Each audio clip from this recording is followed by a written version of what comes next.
Hare Krishna. His Holiness Arulmigu Bhakti Prachar Parivrajak Swami Maharaj அவர்கள் 1996 இருந்தே இஸ்கானில் பல பொறுப்புகளில் பணியாற்றி வருகிறார். அவர் ஃபுட் ஃபார் லைஃப் ப்ரோக்ராம் அந்த ப்ரோக்ராமின் உருவாக்க குழுவில் இருந்தவர். அந்த ப்ரோக்ராமின் தலைவராகவும் பணியாற்றியவர். அவர் பாகவத மகாவித்யாலயா கோவர்தன் தாமில் இருக்கும் பாகவத மகாவித்யாலயாவிலும் சேர்மனாக தலைவராக பணியாற்றியவர். அவர் நவத்வீப் மண்டல் பூமி கௌரமண்டல் பூமி அதன் வளர்ச்சி அதன் பராமரிப்பிலும் ஒரு மிக முக்கிய பங்கு வகிக்கின்றவர். அவர் செப்டம்பர் மாதம் 2022 ஹிஸ் ஹோலினஸ் ஜெயபதாகா சுவாமி குரு மகாராஜிடம் சந்நியாஸ் இனிஷியேஷன் பெற்றவர். மகாராஜ் நம் மத்தியில் இருப்பது நமக்கு மிகப்பெரிய பாக்கியம். மகாராஜை ஒரு பெரிய பலத்த குரலில் கௌரங்கா என்று சொல்லி வரவேற்போம். Gauranga.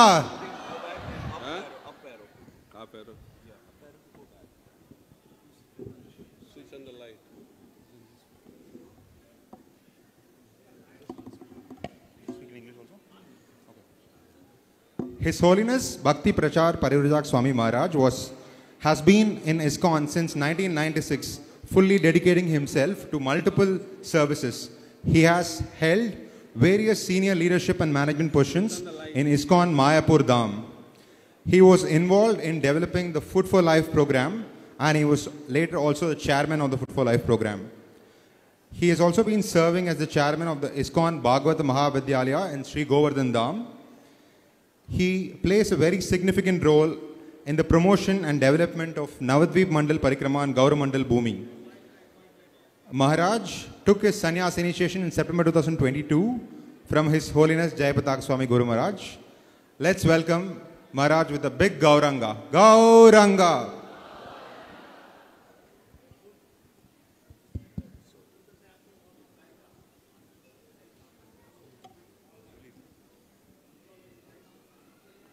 Hare Krishna. Very good environment to be in Samadhi. So, request the organizer, technical experts to switch on the light in the hall. Hare Krishna. இந்த அறையில் இருக்கக்கூடிய லைட்டை போடும்படி கேட்டுக்கொள்கிறோம். இருட்டா இருக்கு.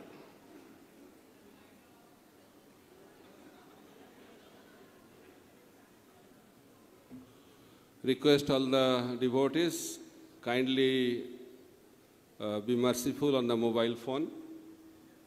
அதனால பக்தர்கள் எல்லாம் நீங்க உங்களுடைய கைபேசி இடத்துல கருணையை கொடுங்க.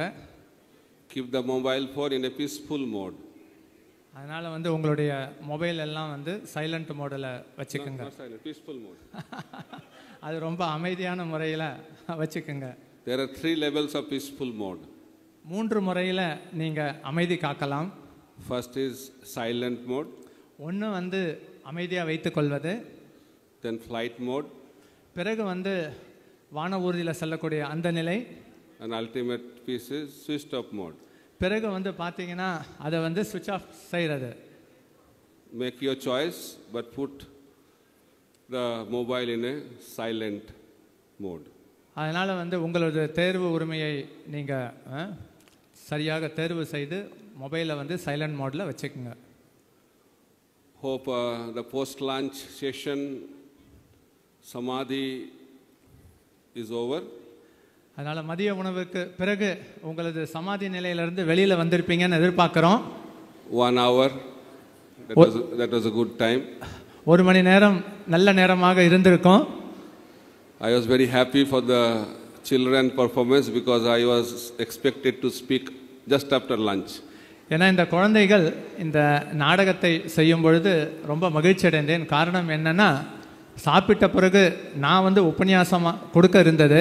The most challenging time for the speaker is post lunch session. அதனால சொற்பொழிவாளர்களுக்கு பேசக்கூடிய சவால் நேரம்னு பார்த்தோம் அப்படின்னா மதிய உணவு சாப்பிட்ட பிறகு. It is challenging for the speaker but more challenging for the audience. அதனால இது சொற்பொழிவாளர்களுக்கும் பார்த்தோம் அப்படின்னா இது சவாலாக இருக்கும், கேட்பவர்களுக்கும் இது சவால் தான். So I don't know what's going on with the light. அதனால லைட் என்னாச்சுன்னு தெரியல இங்க. Okay. Thank you. They are also in Samadhi. அதனால் லைட்டும் வந்து சமாதி நிலை போயிருக்குன்னு நினைக்கிறோம்.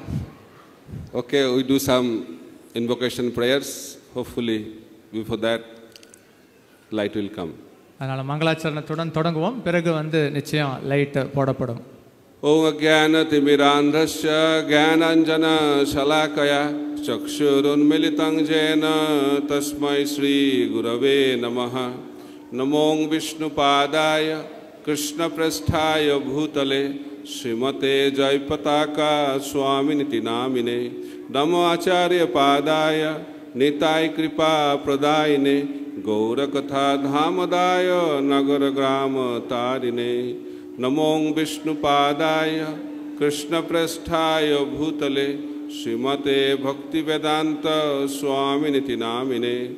Namaste Saraswate Deve Gauravani Pracharine Nirvishesha Shunnavadi Paschatya Deshatarine Vancha Kalpatarubhasya Kripa Sindhubhya evacha Patitanang Papanebhyo Vaishnavebhyo Namo Namaha. Namo Mahapadannaya Krishna Prema Pradayate Krishnaya Krishna Chaitanya Namne Gauratishe Namaha. He Krishna Karuna Sindhu Deenabandha Jagatpate Gopesha Gopika Kanta Radha Kanta Namastute Tapta Kanchana Gaurangi Radhe Vrindavaneshwari Vishabhanu Sute Devi Pranamami Hari Priye. Jai Shri Krishna Chaitanya Prabhu Nityananda Shri Advaita Gadadhar Shivasadi Gaura Bhakta Vrinda. Hare Krishna Krishna Krishna Hare Hare Hare Rama Rama Rama Hare Hare. Mukam karati vachalam panghul langhayate giring jat kripa tamaham vande Shri Gurung dinatarinam Paramananda Madhavam Shri Chaitanya Isharam. Hare Krishna. Please raise your hand and chant Hare Krishna. எல்லாம் கையை உயர்த்தி Hare Krishna மகாமந்திரத்தை உச்சரிக்கலாம். Hare Krishna Krishna Krishna Hare Hare Hare Rama Rama Rama Hare Hare. So welcome everyone for the post lunch session. மதிய உணவிற்கு பிறகு வந்திருக்கக்கூடிய அனைத்து பக்தர்களையும் நாங்கள் வரவேற்கிறோம். The topic is what it means to be a disciple. அதனால இன்றைய தலைப்பு நாம் இப்ப பார்க்க இருக்கிறது சீடன் அப்படினா அதற்கு உண்டான அர்த்தம் என்ன? And different levels of disciples, different categories of disciples. அதனால பக்தர்கள் இருக்கக்கூடிய நிலைப்பாடுகள் இத பற்றி வந்து பார்க்க இருக்கிறோம்.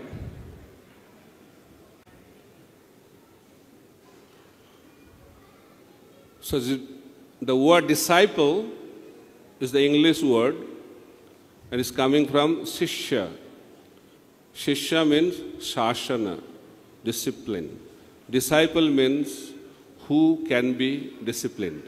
அதனால இந்த சீடன் அப்படிங்கிற இந்த வார்த்தையை பார்த்தோம்னா ஆங்கிலத்தில் இது வந்து சிஷ்யன் வந்து குறிக்கிறது. அதாவது சாஷ்யன் அப்படின்னா அவர் வந்து ஒழுக்கம் கொண்டவராக ஒழுக்கத்தை வந்து கடைபிடிப்பவராக இருக்கணும்னு வந்து சொல்லப்பட்டிருக்கு. First qualification of a disciple is that he is ready to be disciplined.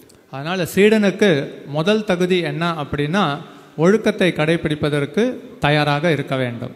And guru means heavy. குரு என்றால் ரொம்ப கனமானவர். Bhagavad Gita explains how to approach a spiritual master as a disciple. பகவத்கீதையில ஒரு சீடன் ஆன்மீக குருவை எவ்வாறு அணுக வேண்டும் என அதில் சொல்லப்பட்டுள்ளது. தத்வித்தி பரிபாதேன பரிபஷ்ணேன சேவயா உபதேக்ஷந்தி தே ஞானம் ஞானின தத்ததர்ஷினா. Translation: just try to learn the truth by approaching a spiritual master, inquire from him submissively, and render service unto him. The self-realized souls can impart knowledge unto you because they have seen the truth. ஆன்மீக குருவை அணுகி உண்மையை அறிந்து கொள்ள முயற்சி செய்ய வேண்டும். அவருக்கு பணிவாக சேவை செய்து கேள்வி கேட்க வேண்டும். தன்னுணர்வு கொண்ட அவர் முழு ஞானத்தை கொடுப்பார், ஏனெனில் அவர் உண்மையை கண்டவர். So in this verse there are three aspects: surrender, service and inquiry. So இந்த ஸ்லோகத்தில் பார்த்தோம் அப்படின்னா 3 அம்சங்கள் இருக்கு. ஒன்று வந்து சரணாகதி, ரெண்டாவது சேவை, மூன்றாவது கேள்வி எழுப்புவது. Prabhupada explains in the purport, unless there is surrender and service, only asking question is not going to help a disciple. அதனால் இங்கே ஸ்ரீல பிரபுபாதர் பொருளுரையில் சொல்கிறார், சரணாகதி சேவை இருந்தால் தான் கேள்வி எழுப்பினால் அதற்கு ஒரு அர்த்தம் கிடைக்கும். சரணாகதி சேவை இல்லாமல் வெறும் கேள்வி எழுப்பினால் அதில் எதுவும் பலன் கிடைக்காது.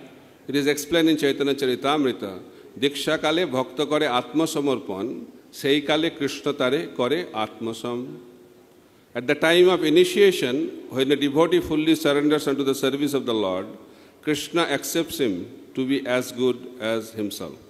தீட்சையின் போது ஒருவர் முழுமையாக கிருஷ்ணரின் சேவையில் சரணடைந்து விட்டால் கிருஷ்ணர் அவரை தன்னை போன்றே கருதுகிறார். இது சைத்தன்ய சரிதாமிரதத்தில் குறிப்பிடப்பட்டுள்ளது.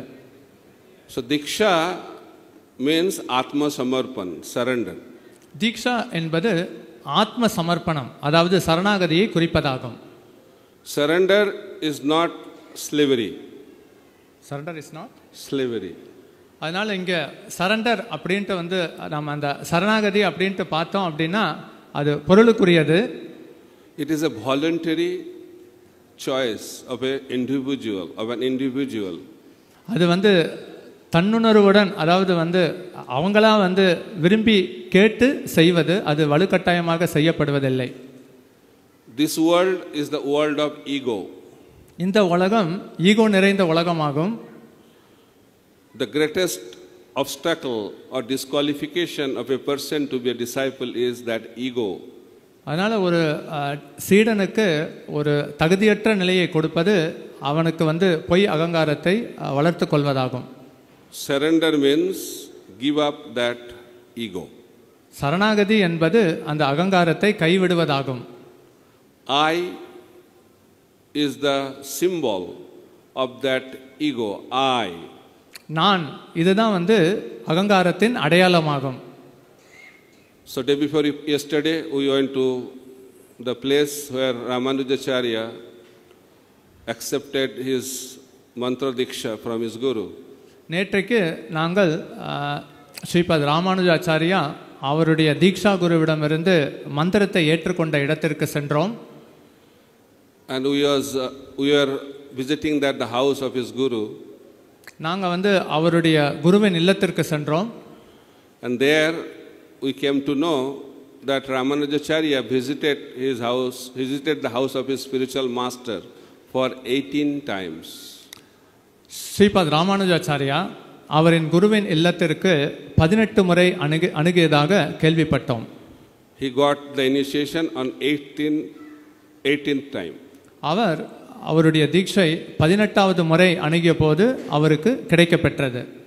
And when he used to come, Ramanujacharya used to tell, I am Ramanuja. ஒவ்வொரு தடவையும் ஸ்ரீபாத் ராமானுஜாச்சாரியா குருவின் இல்லத்திற்கு வந்தபோது யார் என கேட்டபோது நான் ராமானுஜன் என கூறுவார். And his guru used to say, when I will die, then you will come. பிறகு குரு அவரிடத்தில் சொல்கிறார், நான் என்கிற அகங்காரம் எப்பொழுது மரணம் அடைகிறதோ அப்ப நீ என்னிடத்தில் வருவாய். It has external meaning and also internal meaning. இதற்கு வெளிப்புற பொருளும் உள்புற பொருளும் உள்ளது. Externally means Guru is telling when he will die, that time will come. Then what's the meaning? வெளிப்புற காரணம் பார்த்தோம் அப்படின்னா அவர் எப்பொழுது இறக்கிறாரோ அப்ப வருவதாகவும் பொருள் கொள்ளலாம். But his guru was mentioning I means the ego. When your ego will die, then you come. ஆனா அவருடைய குரு சொன்ன அர்த்தம் என்னன்னா, அங்க நான் என்கிற அகங்காரம் எப்பொழுது மரணம் அடைகிறதோ அப்ப நீ என்னிடம் வருவாய் என கூறினார். That's why we have to give up I. அதனால தான் நாம் இந்த நான் என்கிற அடையாளத்தை கைவிட வேண்டும். That is the step of surrender. இதுதான் சரணாகதியின் படிக்கட்டாகும். That's why we chant the pranam mantra Namo Om, means no more I. அதனால தான் நாம் வந்து நம ஓம் அப்படின்ட்டு சொல்லும் பொழுது அங்கே நான் என்பது அங்கே பொருள் படுவதில்லை. No more means no more I and mine. அதனால் நான் மோ அப்படின்னு சொல்லும்போது நான் எனது என்பதை கைவிடுகிறோம். So when Hanuman went to search for Sita, Lord Ram was waiting for Hanuman. அதனால் இங்கே ஹனுமன் சீதையை தேடி சென்றபோது ஹனுமனுக்காக ராமர் காத்து கொண்டிருந்தார். So you know Hanuman searched Sita and came back to Lord Ram to inform Lord Ram. பிறகு ஹனுமன் சீதையை கண்ட பிறகு ராமரிடத்தில் வந்து கண்டதை கூறினார். But when he came and informed Lord Ram in a wonderful way, that is the lesson we should learn. So அதனால் இங்கே வந்து ஹனுமன் சீதையை கண்ட பிறகு அவர் ஹனுமனிடத்தில் அவர் ராமரிடத்தில் வந்து கூறிய போது அதில் ஒரு பாடம் கற்க வேண்டியிருக்கு. Hanuman said, "Found Sita I." So இங்கே வந்து ஹனுமன் வந்து என்ன கூறினார் அப்படின்னா, கண்டேன் சீதையை கண்டேன். Grammatically it is a wrong sentence. So அதனால் இது வந்து இலக்கிய ரீதியாக பார்த்தோம் அப்படின்னா அது மாறுபட்டு இருக்கும். Spiritually it is the perfect sentence. ஆனால் இது ஆன்மீகத்தில் சரியான வாக்கியமாகும். I at the end. So இங்கே நான் என்பதை கடைசியாக கொண்டு வந்துட்டார். Service first, found. அதனால் இங்கே வந்து சேவை கண்டேன்கிறத வந்து முதல்ல கொண்டு வருகிறார். Therefore service should come first before I. அதனால் வந்து நான் என்கிற அடையாளத்திற்கு முன் சேவை முதல்ல வர வேண்டும். The great devotees, they do great things, but they don't ask for the credit. அதனால் பெரிய பெரிய பக்தர்கள் பெரிய பெரிய சேவையை செய்கின்றனர், ஆனால் அவர்கள் எந்த புகழையும் எடுத்துக்கொள்வதில்லை. Conditioned souls, if they do something, they have a list. I have done this, I have done this, a list is there. அதனால் இங்கே கட்டுண்ட ஆத்மாக்கள் சின்ன சின்ன விஷயத்தை செய்தாலும் நாங்கள் பெரிதாக செய்தோம் என பட்டியலிடுவார்கள். That is the symptom of a conditioned soul, but we have to give up that ego, and that is the first step to become a disciple. அதனால் இது கட்டுண்ட ஆத்மாக்கள் இடத்துல இருக்கக்கூடிய இது ஒரு நிலையே ஆகும். அதனால் இங்கே ஒரு நல்ல சீடனாக வேண்டும் அப்படின்னா இந்த நான் என்கிற அகந்தையை விட வேண்டும். Arjuna also gave up his ego and surrendered to Lord Krishna. அதனால் இங்கேயும் வந்து அர்ஜுனன் பார்த்தோம் அப்படின்னா நான் என்கிற அகந்தையை கைவிட்டு கிருஷ்ணரிடத்தில் சரணடைந்தார். And Rup Sanatan, they are the embodiment of humility, and they said that we are worse than Jagai and Madhai. We are more sinful than Jagai and Madhai. ரூப சனாதன கோஸ்வாமியும் சைத்தன்ய மகாபிரபுவை அணுகிய போது பணிவாக நாங்கள் ஜகாய் மதாயை விட வந்து மோசமானவர்கள் எனது தங்களது பணிவை வெளிப்படுத்தினார்கள். They are the most qualified people, but they are thinking they are more sinful than Jagai and Madhai. மிகவும் வந்து தகுதி வாய்ந்த நபர்கள் தான், இருந்தாலும் அவங்கள் ஜகாய் மாதாயை விட மிகவும் வந்து பாவியானவர்கள் என கருதினர். That is the symptom of surrender. இதுதான் வந்து சரணாகதியின் அடையாளமாகும்.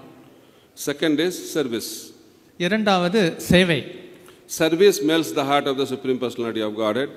சேவை செய்யும் பொழுது பகவானுடைய இதயம் அப்படியே உருக ஆரம்பிக்கிறது. And service also melts the heart of the spiritual master. சேவை செய்யும் பொழுது ஆன்மீக குருவின் இதயமும் உருகுகிறது. Once Srila Prabhupada was arriving in a place and the devotees, disciples were dancing, jumping in ecstasy, offering gifts to Srila Prabhupada, crying. All these emotions were manifested. Srila பிரபுபாதர் வருகையின் போது சீடர்கள் பக்தர்கள் பரவசத்தில் நடனமாடி பரிசை எல்லாம் கொடுத்து கொண்டிருந்தார்கள். அது ஒரு பரவசமான சூழ்நிலையாக காணப்பட்டது. The secretary of Prabhupada, he was in the car and he revealed to Prabhupada that these devotees have so much love for you, Prabhupada. I don't have any love for you. அப்போ ஸ்ரீல பிரபுபாதருடைய செயலாளர் இப்பேற்பட்ட பக்தர்கள் உங்களிடத்தில் பேரன்பு கொண்டிருக்கின்றனர், ஆனால் என்னிடத்தில் அந்த அன்பு இல்லையே என ஏங்கினார். And Prabhupada revealed that jumping in ecstasy, offering some gifts, crying, these are good, but these are easy aspects of disciple. So அதனால் இங்கே வந்து ஸ்ரீல பிரபுபாதர் என்ன சொன்னார்னா, அதாவது பரவசத்தில் வந்து குதிப்பது, பரிசு பொருட்களை கொடுப்பது, அழுவது, அதெல்லாம் வந்து ஒரு நல்ல அடையாளம் தான். இது வந்து ஒரு சீடனுக்கு ஒரு அம்சம் மட்டுமே. Real love means how much anxiety the disciple is taking for his spiritual master. உண்மையான அன்பு அப்படின்னு பார்த்தோம் அப்படின்னா ஆன்மீக குருவின் கவலையை எந்த அளவிற்கு சீடன் ஏற்றுக்கொள்கிறார் என்பதையே பொறுத்து அமையும்னு கூறினார். That is the real symptom of love. இதுதான் உண்மையான அன்பின் அடையாளமாகும். But menial service is more touching to the heart of the spiritual master and Krishna. அதனால நிறைய சேவைகள் ஆன்மீக குரு மற்றும் கிருஷ்ணரின் இதயத்தை தொடுகிறது. We have a tendency to become great devotee. அதனால் நாம் ஒரு பெரிய பக்தன் ஆக வேண்டும் என்கிற மனப்பாங்கை கொண்டிருக்கிறோம். But Krishna expects us, spiritual master expects us to be good devotee. அதனால் ஆன்மீக குருவும் கிருஷ்ணரும் நம்மை நல்ல பக்தர்களாக இருக்க வேண்டும் என கருதுகின்றனர். And we can become good devotee by rendering menial services. நாம் நல்ல பக்தராக வேண்டும் என்றால் பணிவான சேவையை செய்ய வேண்டும். Narottam Das Thakur, when he approached his spiritual master Loknath Goswami said, I am not qualified to give you initiation because already you got love of Godhead, you are a prince, you are an educated person, you are from aristocratic family, I am not qualified to give you initiation. அதனால் இங்கே நரோத்தம் தாஸ் டாக்கூர் லோகநாத் கோஸ்வாமியை அணுகி தீட்சை பெற வேண்டும் என கேட்டபோது அப்போ லோகநாத் கோஸ்வாமி எனக்கு அந்த தகுதி இல்லை, காரணம் ஏற்கனவே உன்னிடத்தில் கிருஷ்ண பிரேமை இருக்கிறது, அது மட்டும் இல்லாமல் நீ இளவரசனுடைய குடும்பத்தில் பிறந்திருக்கிறாய், எனக்கு எந்த தகுதியும் இல்லை என கூறினார். Narottam Das Thakur understood his guru is testing him. Narottam Das Thakur புரிந்து கொண்டார், ஆன்மீக குரு தன்னை சோதித்து பார்க்கிறார். This is the process. The disciple tests the guru, guru tests the disciple. So இதுதான் வழிமுறையாகும். ஆன்மீக குருவும் சீடர்களை சோதித்து பார்ப்பார்கள், சீடர்களும் ஆன்மீக குருவை சோதிக்கலாம். Narottam Das Thakur started serving his spiritual master. Narottam Das Thakur தனது ஆன்மீக குருவிற்கு பணிவிடை செய்ய ஆரம்பிக்கிறார். When his spiritual master used to respond to the nature's call, after that Narottam Das Thakur used to clean that place. காலை பொழுதுல நரோத்தம் தாஸ் டாக்கூரின் ஆன்மீக குருவான லோகநாத் கோஸ்வாமி காலை கடன்களை கழித்த போது நரோத்தம் தாஸ் டாக்கூர் அந்த இடத்தை சுத்தம் செய்வார். You have to understand the background of Narottam Das Thakur. Narottam Das Thakur அவர்களின் பின்புலத்தையும் அறிந்து கொள்ள வேண்டும். He was from a king family, royal family. He was a prince. அவர் அரச குடும்பத்தின் இளவரசர். So in order to be a disciple, we have to give up our material designations. அதனால சீடன் ஆக வேண்டும் அப்படின்னா பௌதிக அடையாளத்தை கைவிட வேண்டும். Loknath Goswami started observing that place is everyday clean. I don't have any servant. Who is cleaning that place? Loganath கோஸ்வாமியும் தினந்தோறும் போன போது அந்த காலை கடன்களை எல்லாம் முடித்துவிட்டு மறுநாள் வரும்பொழுது அந்த இடமெல்லாம் சுத்தமாக இருக்கும். யார் இந்த இடத்தை சுத்தம் செய்கிறார் என்கிற கேள்வி அவரிடத்தில் எழும்பியது. Next day he went little advance. மறுநாள் அவர் முன்னமே அவர் சென்று விட்டார் அந்த இடத்திற்கு. And he was hiding in the bush and observing. அவர் ஒரு புதரில் மறைந்து கொண்டு அவர் நடப்பதை கண்டு கொண்டிருந்தார். And he saw Narottam is cleaning the place by his own hand. அங்க நரோத்தம் தாஸ் டாக்கூர் தனது சொந்த கரங்களால அந்த இடத்தை சுத்தப்படுத்தி கொண்டிருப்பதை கண்டார். And when he saw that, immediately his heart melted. அதை கண்டவுடன் லோகநாத் கோஸ்வாமியின் இதயம் உருக ஆரம்பித்தது. And he decided to give him initiation. பிறகு அவர் தீட்சை கொடுக்க வேண்டும் என விரும்பினார். That is the quality of a disciple. இதுதான் சீடர்களின் தகுதியாகும். Menial service to his guru. ஆன்மீக குருவிற்கு பணிவான சேவை செய்ய வேண்டும். Then asking question, inquiry.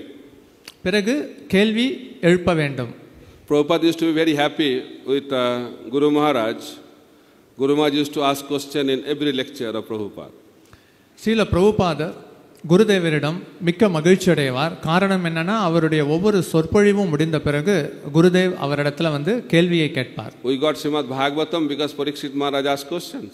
Srimad பாகவதத்தில் பார்த்தோம் என்றால் பரீட்சித் மகாராஜர் பல கேள்வியை கேட்டார். Krishna completed Bhagavad Gita in second chapter only. கிருஷ்ணர் பகவத்கீதையை இரண்டாவது அத்தியாயத்திலேயே முடித்து விட்டார். But Arjuna started asking questions. பிறகு அர்ஜுனர் கேள்வியை கேட்க ஆரம்பித்தார். That's why you got 18 chapters. அதனால தான் நமக்கு 18 அத்தியாயம் கிடைத்துள்ளது. We have to ask questions. அதனால் நாம் கேள்வியை கேட்க வேண்டும். What kind of question? எப்பேற்பட்ட கேள்வியை கேட்க வேண்டும்? Krishna Sang Prashna. The question should be connected with Krishna consciousness.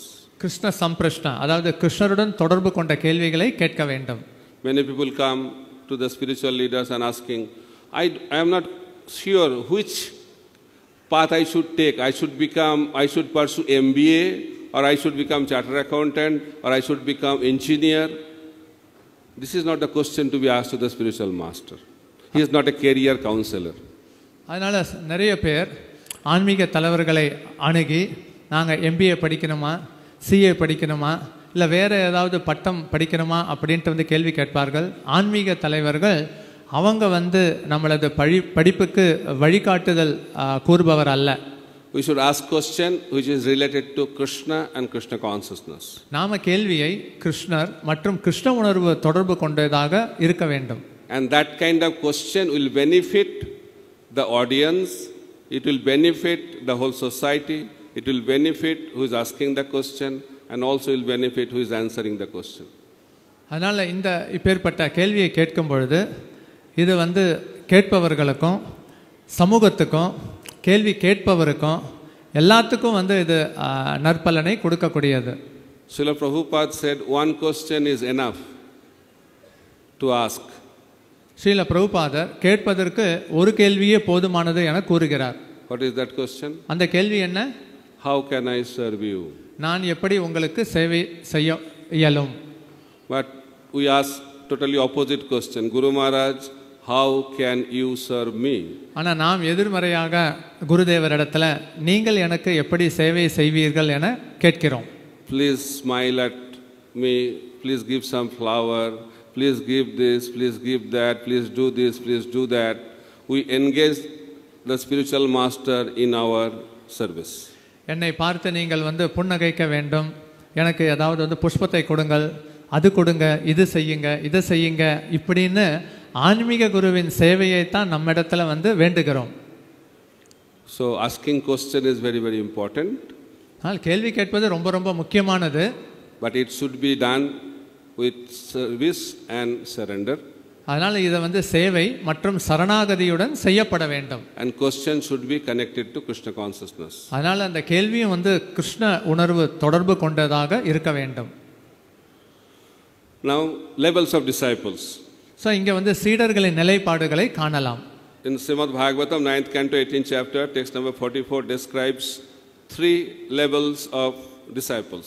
அதனால இங்க ஸ்ரீமத் பாகவதம் 9வது ஸ்கந்தம் 18வது அத்தியாயம் 44வது ஸ்லோகத்துல சீடர்களின் 3 நிலையை பற்றி குறிப்பிடப்பட்டுள்ளது.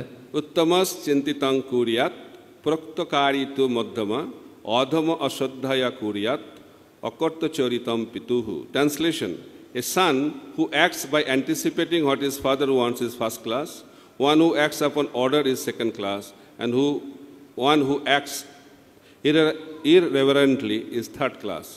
One who refuses is like stool. அதனால் இந்த ஸ்ரீமத் பாகவதம் உத்தமஸ் சிந்தித்தம் கூறியாத் இந்த ஸ்லோகத்தில் என்ன சொல்லப்பட்டிருக்கு அப்படின்னா, ஒரு மகன் அப்பா சொல்லக்கூடிய விஷயத்தை குறிப்பறிந்து அதற்கு முன்னரே செய்துவிட்டால் அவன் முதல் நிலை என கூறப்பட்டுள்ளது. அப்பாவின் ஆணை கிடைத்த பிறகு அதனை செயலாற்றுபவன் 2ஆம் நிலை என கூறப்பட்டுள்ளது. மரியாதையின்றி செயல்படுவன் 3ஆம் நிலை என்றும், அந்த ஆணையை ஏற்க மறுப்பவன் மலத்திற்கு சமமாக கருதப்பட வேண்டும் என கூறப்பட்டுள்ளது. So first class disciple acts on Guru's desire. He knows the heart of the Guru and Guru does not to say what to do, what not to do. அதனால் முதல் தரமான சீடனும் அதே போல ஆன்மீக குருவின் இதயத்தில் இருக்கக்கூடிய விருப்பத்தை அறிந்து சொல்வதற்கு முன்னரே குறிப்பறிந்து செயல்படுகிறான். ஆன்மீக குருவின் ஆணையை வருவதற்கு அவன் எதிர்பார்ப்பதில்லை. Second class acts upon receiving the order. 2ஆம் தரம் நிலையில் இருக்கக்கூடிய சீடர்கள் ஆணை வந்த பிறகு அந்த சேவையை தொடங்குகின்றனர். Third class acts but not having respect on the order. 3ஆம் நிலையில் இருப்பவங்க செய்வார்கள், இருந்தாலும் சரியான மரியாதையின்றி செய்வார்கள். Executes with disrespect. மரியாதையின்றி அதனை மேற்கொள் செய்வார்கள். What to do? Guru told me I have to do. Okay, I will do. வேறு வழி இல்லை, ஆன்மீக குரு சொல்லிட்டார், அதனால நான் செய்ய வேண்டும். Third class disciple. இது 3ஆம் நிலை சீடன். And fourth class is compared to a stool and who refuses to execute Guru's order. ஆன்மீக குருவின் ஆணையை ஏற்க மறுப்பவன் நான்காம் நிலை மலத்திற்கு சமம்னு சொல்லப்பட்டுள்ளது. There are different examples of first class disciples. முதல் தர சீடனுக்கு பல உதாரணங்கள் உள்ளனர். Lord Brahma is first class disciple. Brahma அவர் முதல் தர சீடன்.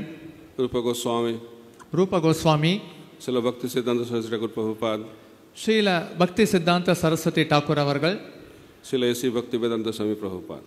ஸ்ரீல ஆசா பக்தி வேதாந்த சுவாமி, Srila Prabhupada. Time is limited, so I have to be quick.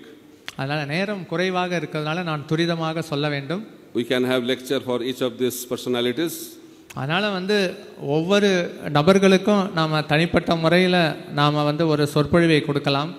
So better go for these two personalities, Srila Bhakti Siddhanta Saraswati Thakur Prabhupada and His Divine Grace, A.C. Bhaktivedanta Swami Srila Prabhupada. நான் இங்கே இந்த ரெண்டு நபர்கள், அதாவது ஸ்ரீல பக்தி சித்தாந்த சரஸ்வதி டாக்கூர் அவர்களை பற்றியும் ஆசா பக்தி வேதாந்த சுவாமி ஸ்ரீல பிரபுபாதர் அவர்களை பற்றியும் சிலவற்றை கூற இருக்கிறேன்.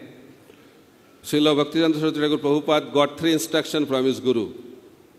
அதனால் இங்கே மகாராஜா கேட்டு Srila Bhakti Siddhanta Saraswati Thakur Prabhupada got 3 instructions from his Guru, Gaur Krishna Das Babaji Maharaj. So இங்கே ஸ்ரீல பக்தி சித்தாந்த சரஸ்வதி டாக்கூர் அவர்கள் தன்னுடைய ஆன்மீக குருவான கௌரகிஷோர தாச பாபாஜி மகாராஜ் அவர்களிடத்திலிருந்து 3 உபதேசத்தை பெற்றுக்கொண்டார். Number 1, never make any disciple.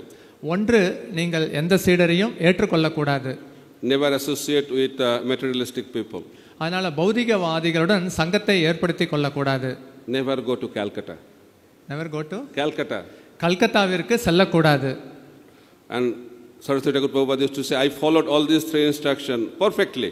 பிறகு அவர் கூறினார், நான் இந்த 3 உபதேசத்தையும் கச்சிதமாக நிறைவேற்றினேன். And devotees used to think, really? பிறகு பக்தர்கள் உண்மையாகவா அப்படின்னு கேட்பாங்க. And only you know, he had thousands of disciples.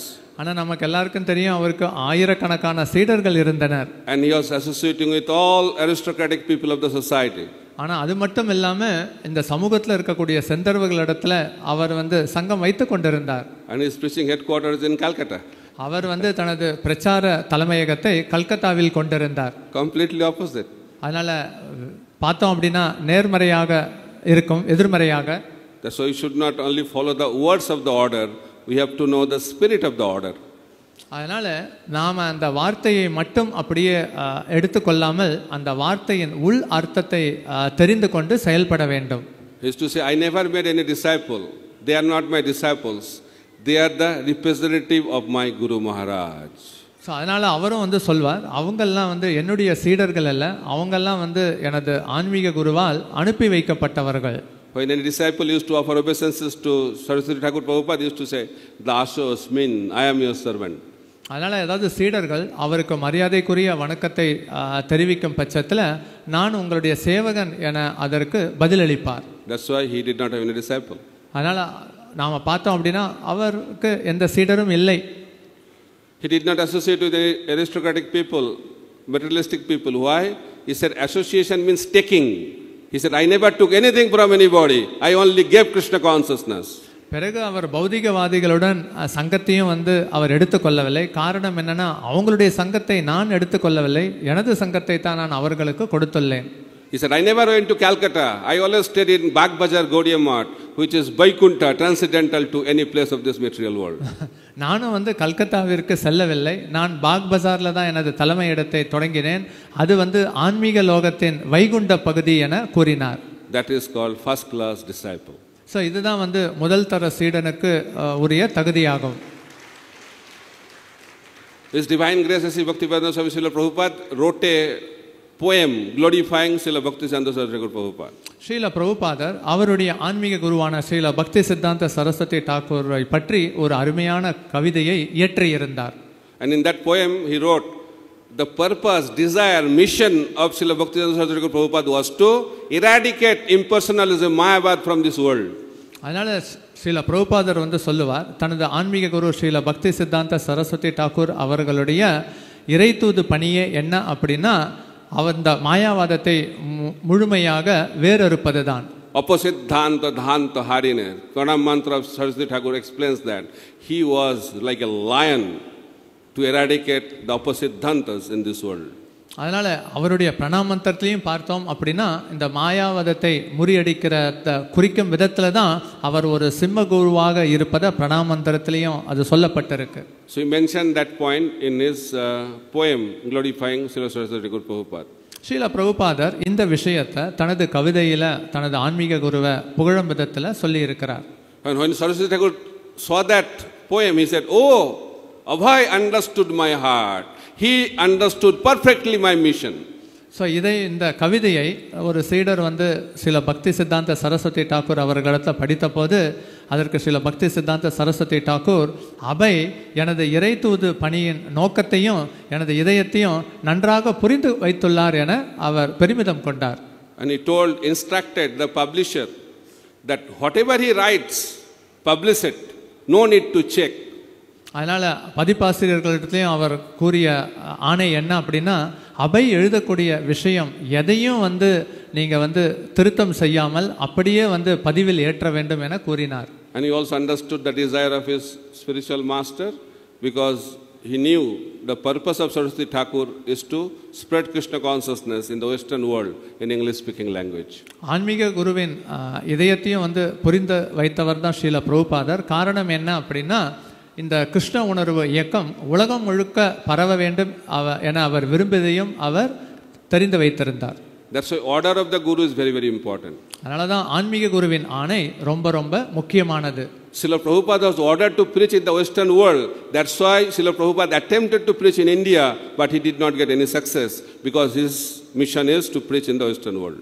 அதனால தான் ஸ்ரீல பிரபுபாதர் தனது பிரச்சாரத்தை மேற்கத்திய நாட்டில் தொடங்கினார். ஆனால் அவர் வந்து இந்தியாவிலும் பிரச்சாரம் செய்ய முயற்சி செய்தார். ஆன்மீக குருவின் ஆணை இருந்த காரணத்தால் இந்தியாவில் அவரால் வந்து பெரிதும் வெற்றி அடைய முடியவில்லை. Preaching is important, but we have to preach under the guidance and order of the spiritual master. பிரச்சாரம் ரொம்ப ரொம்ப முக்கியம்தான். அதற்கும் மேலாக ஆன்மீக குருவின் வழிகாட்டுதலின் கீழே செய்வது ரொம்ப ரொம்ப முக்கியமானதாகும். So in order to become good disciple, you have to know the symptoms of bad disciple. அதனால ஒரு நல்ல சீடனாக வேண்டும் அப்படின்னா ஒரு தகுதியற்ற சீடனின் நிலைப்பாடும் என்ன அப்படிங்கறத புரிந்து கொள்ள வேண்டும். So quickly we will go through 6 kinds of inferior disciples. அதனால 6 விதமான கீழ்த்தரமான சீடர்கள் நிலையை பற்றி காணலாம். Alir bano jatishaka stabdi bhuta kime kaka preshita preshaka chaiva sad eto sevaka adhamaha. There are 6 kind of sevaka adhama means inferior disciples. 6 விதமான கீழ்த்தரமான சீடர்கள் உள்ளனர். Alir means fickle and unsteady like a bee. அதனால இங்க ஆலிர் அப்படிங்கிறது சஞ்சலமானவர், உறுதியற்றவர், அதாவது வண்டுகளை போல. Be like disciple. அதனால வண்டுகளை போன்ற சீடர். Bee moves from one flower to another. Where there is honey, he moves around. வண்டு எங்கே எல்லாம் தேன் இருக்கிறதோ ஒரு பூவிலிருந்து மற்றொரு பூவுக்கு தாவுவதை போன்று. So some disciples are like that. They move around. They are very, very fickle. They are not steady. அதனால சீடர்களும் சில பேர் இப்படி இருக்கணும், ஒரு இடத்திலிருந்து மற்றொரு இடத்திற்கு சென்று கொண்டே இருப்பார்கள், அவர்களுடைய உறுதியற்ற நிலையில இருப்பார்கள். Second is bano.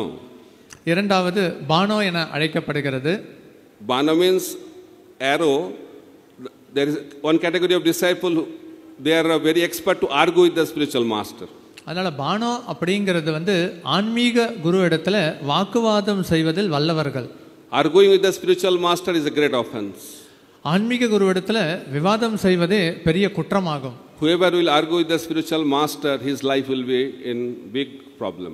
யாரெல்லாம் ஆன்மீக குரு இடத்துல விவாதம் செய்கிறார்களோ அவங்களுடைய வாழ்க்கை ரொம்ப பிரச்சனைக்குரியதாக இருக்கும். Once Guru Maharaj was telling, even if you know that Guru Maharaj whatever is telling is not right, you have to accept it. அதனால தான் ஸ்ரீல குருதேவரும் சொல்லுவார், ஆன்மீக குரு செய்கிறது அது சரியில்லை என்றாலும் நீங்க அதை செய்தே ஆக வேண்டும். So when someone argues and protests, that like an arrow piercing the heart of the spiritual master, they are known as Bano disciple. அதனால பானோ அப்படிங்கிறது ஒரு சீடர் ஆன்மீக குரு இடத்துல அவர் வாதம் புரிவது, எதிர்ப்பு உணர்வை தெரிவிப்பது, இதெல்லாம் ஆன்மீக குருவின் இதயத்தை கிழிப்பதற்கு சமமாக சொல்லப்பட்டுள்ளது. Instead of piercing the arrow through Maya, they pierce the arrow through the heart of the spiritual master. அதனால் இங்கே மாயையின் கோட்டையில் அங்கே வந்து அம்பு செலுத்துவதற்கு பதிலாக ஆன்மீக குருவின் இதயத்திற்குள் அவர்கள் அம்பு செலுத்துகின்றனர். Third one is Jyotishakaha, procrastinates, means is astrologer disciple. அதனால் இது வந்து பொதுவாக பார்த்தோம் அப்படின்னா ஜோதிஷக்கஹா அப்படின்னு சொல்கிறது அப்படின்னா காலம் தாழ்த்துபவர்கள், அதாவது வந்து ஜாதகத்தை நம்பி இருப்பவர்கள். He is ready to follow the order provided this planet should be in the 7th house, that planet should be in the 5th house, that planet should be in the 9th house, everything is perfect, then he will execute the order. அவங்க என்ன சொல்லுவார்கள் அப்படின்னா, நான் ஆன்மீக குருவின் ஆணையை ஏற்று நடப்பதற்கு தயாராக இருக்கிறேன், ஆனால் இந்த கிரகம் 7வது கட்டத்தில் இல்லை 5வது கட்டத்தில் 9வது கட்டத்தில் இருந்தால் அப்போ சரியாக எனது ஆன்மீக குருவின் கட்டளையை ஏற்று நடப்பதற்கு உகந்த நேரம் என அவர்கள் கருதுவார்கள். Perfect astrological situation does not exist. That's why this kind of disciple never execute the order of the spiritual master. அதனால் வந்து கட்டமெல்லாம் சரியாக இருந்தால் தான் ஆன்மீக குருவின் ஆணையை நான் வந்து ஏற்று நடப்பேன்னு சொன்னால் அது வந்து நிச்சயம் வந்து சீடர்கள் எப்பொழுதும் வந்து அவர்களுக்கு ஒரு பூரண நிலையை கொடுக்க இயலாது. Fourth category is Stabdi Bhuta, lazy. அதனால் 4வது நிலை ஸ்தப்தி பூதக, அதாவது வந்து சோம்பேறிகள். Lazy disciple. அதனால் சோம்பேறி சீடர்கள். They always plan. அதனால் எப்போ திட்டமிட்டு கொண்டு தான் இருப்பார்கள். I'll do this, I'll do that, never executes. அதனால் இப்படி செய்யணும்னு திட்டமிட்டு கொண்டு இருப்பார்கள், ஆனால் ஒன்றையும் செய்ய மாட்டார்கள். New Year resolution, mid-year resolution, monthly resolution, life continues but no action. அதனால் வந்து தினந்தோறும் அல்லது வாரந்தோறும் மாதந்தோறும் இப்படியெல்லாம் திட்டமிடப்பட வேண்டும்னு வந்து நினைத்து கொண்டிருப்பார்கள், ஆனால் எதையும் செய்ய மாட்டார்கள். Disciple means active. அதனால் சீடன் அப்படின்னு வந்து பார்த்தோம் அப்படின்னா செயலாற்ற வேண்டும். Prabhupada said that brahmachari should serve 36 hours a day. அதனால் வந்து பிரபுபாதர் வந்து சொல்வார், பிரம்மச்சாரிகள் அப்படின்னா நாள் முழுக்க அவர்கள் செயலாற்ற வேண்டும். Then one devotee said, Prabhupada, in a day only 24 hours. So அப்போ ஒரு பிரம்மச்சாரி கூறினார், ஒரு நாள் வந்து 24 மணி நேரம் தானே இருக்கு. Prabhupada said, manage. பிரபுபாதர் வந்து சொல்கிறார், அதை நீங்க தான் வந்து கையாள வேண்டும். Disciple means always engaged in devotional service. அதனால சீடன் அப்படின்னா பக்தி தொண்டில் எப்பொழுதும் ஈடுபட்டு இருக்க வேண்டும். Once I went to Guru Maharaj to ask, in Mayapur days, I asked Guru Maharaj, how many hours a brahmachari do service? நான் அப்போ வந்து மாயாப்பூரில் இருக்கும் பொழுது நான் குருதேவரிடத்தில் நான் கேள்வி கேட்டேன். அதனால் வந்து பிரம்மச்சாரிகள் ஒரு நாளைக்கு எவ்வளவு நேரம் சேவை செய்ய வேண்டும்? He was shocked to hear that question. அதை கேள்வியை கேட்டு அவர் அதிர்ச்சி அடைந்தார். He said, how many hours? 24/7. அவர் வந்து எவ்வளவு நேரம் என கேட்கிறாயே, அதனால 7 நாட்களும் 24 மணி நேரமும். Minimum 49 hours every week. அதாவது குறைந்தபட்சமும் பார்த்தோம் அப்படின்னா 14 மணி நேரத்துக்கு மேலாக. We cannot be lazy. ஆனால் வந்து நிச்சயம் வந்து சோம்பேறிகளாக இருக்கக்கூடாது. But inferior disciples are lazy by nature. ஆனால் வந்து கீழான நிலையில் இருக்கக்கூடிய சீடர்கள் பார்த்தோம் அப்படின்னா சோம்பேறித்தனத்தை கொண்டிருக்கிறார்கள். And they say, I am not able to do this, I am so not qualified. Who is stopping you to do? Is laziness. அதனால் இதை செய்வதற்கு என தகுதி இல்லை என காரணம் கூறுவார்கள். அடிப்படையில் அவர்கள் சோம்பேறிகள். Just do. அதை எப்படியாவது செய்ய வேண்டும். Just do it. அதை எப்படியாவது செய்ய வேண்டும். Then Kime Kaka, fifth type. 5வது வகை கிமே கக்கா அப்படின்னு சொல்லப்பட்டுள்ளது. He is thinking why I should do. He is not doing, he is not doing, he is not doing. Why I should do? அதற்கு அவர்கள் காரணம் கூறுவது, நான் ஏன் இதை செய்ய வேண்டும், அவர் செய்யல, இவர் செய்யல, நான் ஏன் செய்யணும்? Kinkara means what can I do? Or Kime Kaka means what should I do? What can I do? I cannot do anything. He is not doing, he is not doing. That is called Kime Kaka, disciple. கீமே கக்கா சீடன் அப்படின்னா நான் ஏன் செய்ய வேண்டும்னு காரணத்தை காட்டி காலத்தை கடத்துபவர்கள். And the last one, the 6th one is Preshito Preshaka, means he is expert in delegation. அதனால பிரேஷகா அப்படின்னா குருவின் ஆணையை அவர்கள் செய்யாம மற்றவர்களிடத்தில் அதை கொடுத்து விடுவது. He knows all the instruction of his guru. அதனால ஆன்மீக குரு என்ன உபதேசம் கொடுக்கிறார் என்பதை அறிந்திருப்பவர்கள் தான். And delegates everything. அதனால அதை வந்து மற்றவர்களுக்கு எல்லாத்தையும் கொடுத்து விடுவது. You do this, you do that, you do this, you do that. I don't need to do, you do. நான் எதையும் செய்ய மாட்டேன், நீங்க இதை செய்யுங்க, நீங்க இதை செய்யுங்க என அதை வந்து கீழே இருப்பவங்களுக்கு கொடுத்து விடுவது. Super delegator. அதனால அதிகார பகிர் உணர்வை அருமையாக கொடுப்பது. We should not delegate the responsibility, we should delegate the authority. அதனால வந்து நாம வந்து சேவையை வந்து பகிர்ந்து கொடுப்பதை விட நாம அதிகாரத்தை மற்றவர்களிடத்துல பகிர வேண்டும். But we are expert in delegating the responsibility and keeping the authority. அதனால நாம பொறுப்பை வந்து மற்றவர்களிடத்துல பகிர்ந்து கொடுக்கிறோம். That is a symptom of inferior disciple. So இது வந்து கீழான நிலையில் இருக்கக்கூடிய சீடர்களின் அடையாளமாகும். To conclude, being a disciple requires three things: surrender, service and inquiry. அதனால ஒரு சீடனாக இருக்க வேண்டும் அப்படின்னா சரணாகதி, சேவை, கேள்வி கேட்க வேண்டும். There are different levels of disciples. சீடர்கள்ல பல வகை உள்ளனர். First class, second class, third class and also fourth class. அதனால முதல் நிலை, இரண்டாம் நிலை, மூன்றாம் நிலை, நான்காம் நிலை. One should strive to become a first class disciple. முதல் தர சீடனாக ஆவதற்கு ஒருவர் முயற்சி செய்ய வேண்டும். And a first class disciple can become a guru. அதனால முதல் தர சீடன் குருவாக செயல்பட முடியும். In order to be a guru, first we have to become disciple. அதனால குருவாக வேண்டும் என்றால் முதல்ல வந்து நல்ல சீடனாக இருக்க வேண்டும். People are fired up to become guru in material world. அதனால பௌதிக உலகத்துல ஆன்மீக குருவாக அந்த பொறுப்பை ஏற்பதற்கு எல்லாம் வந்து விரக்தி கொண்டுள்ளனர். But people are not interested to become disciple.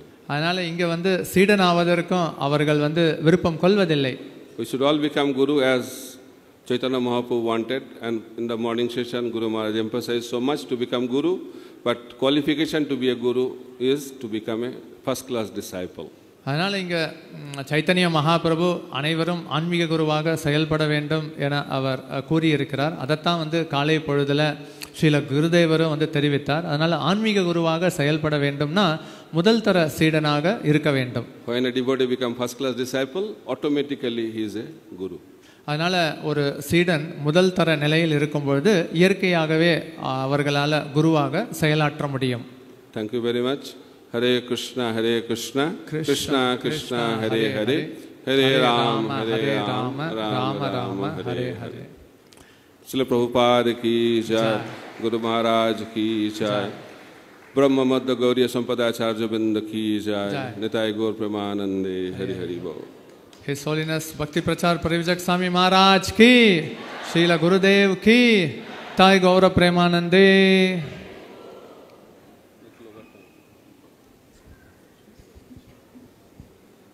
Let us all thank His Holiness Bhakti Prachar Parivajak Swami Maharaj with a big Gauranga.